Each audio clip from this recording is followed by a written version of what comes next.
Good morning बच्चों। आज मैं आपके सामने साखी 4 से लेकर 7 तक का अर्थ मैं बतलाऊंगा। बच्चों, चौथी साखी में दिया हुआ है कि लोग अपने धर्म और संप्रदाय को दूसरों से बेहतर मानने लगे हैं। वे अपने पक्ष का समर्थन तथा दूसरे की निंदा करने में हैं। इसी पक्ष और विपक्ष अर्थात पखापखी के चक्कर में पड़कर वे अपना वास्तविक उद्देश्य भूल रहे हैं। कहने का आशय यह है कि वे ईश्वर भक्ति से दूर होते चले जा रहे हैं। जो धर्म संप्रदाय के चक्कर में पड़े बिना ईश्वर की भक्ति करते हैं वही सच्चा ज्ञानी होता है।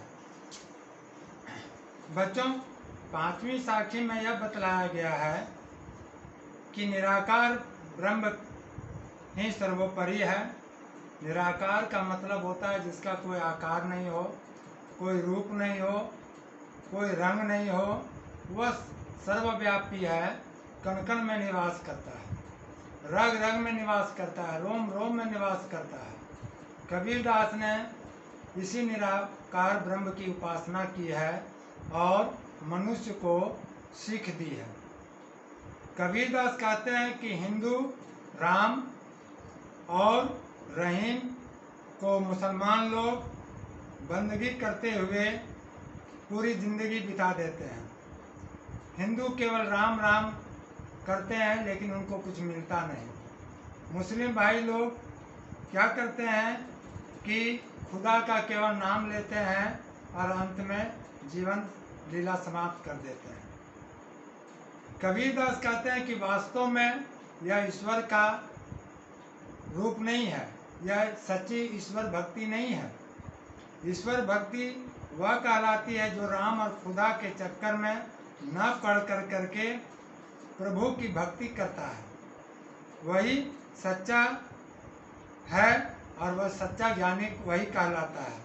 बच्चों, सच्चे रूप में ही ईश्वर भक्ति की जा सकती है और आजीवन अमृतत्व प्राप्त किया जा सकता है। मरने के बाद में भी वह व्यक्ति जीवित रहता है। तो सच्चा ज्ञान यही है।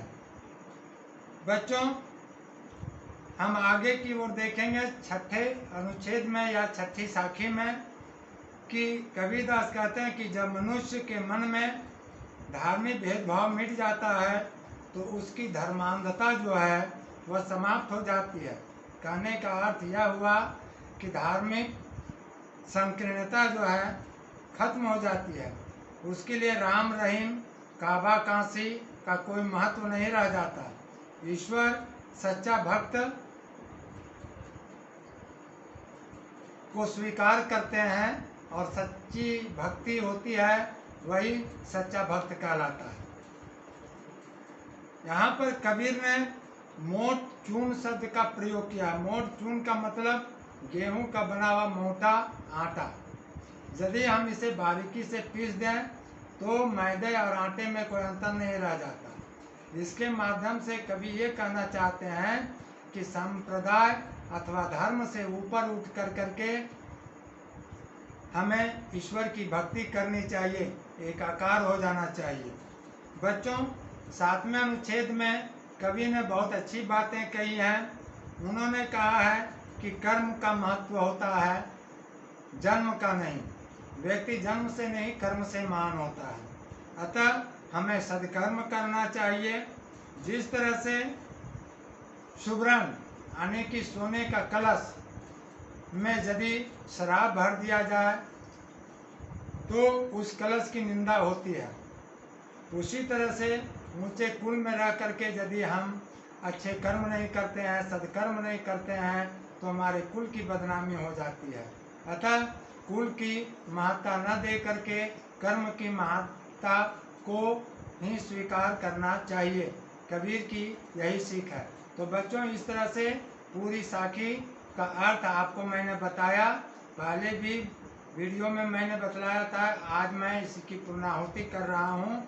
और जो छोटे छोटे प्रश्न दिए जा रहे हैं उसे आप आंसर तैयार कर लेंगे, उत्तर तैयार कर लेंगे। हाँ बच्चों, मैं आपको लिखित रूप में एक सूचना दूंगा। वह सूचना यह है कि आपको 5 नंबर हेतु प्रोजेक्ट वर्क दिया जाएगा और वह प्रोजेक्ट रहेगा आपको अलंकार का परिचय। तो अलंकार के परिचय में आपको अलंकार का अर्थ, अलंकार की परिभाषा, उसके भेद, उसकी परिभाषा, प्रभेद, उसकी परिभाषा और प्रत्येक के उदाहरण दे करके आपको स्पष्ट करना होगा। आप बना कर रखेंगे। मैं PT 1 की परीक्षा के पहले मैं वीडियो के माध्यम से इसे देखूंगा और अंक निर्धारित करूंगा। तब तक के लिए आपको धन्यवाद।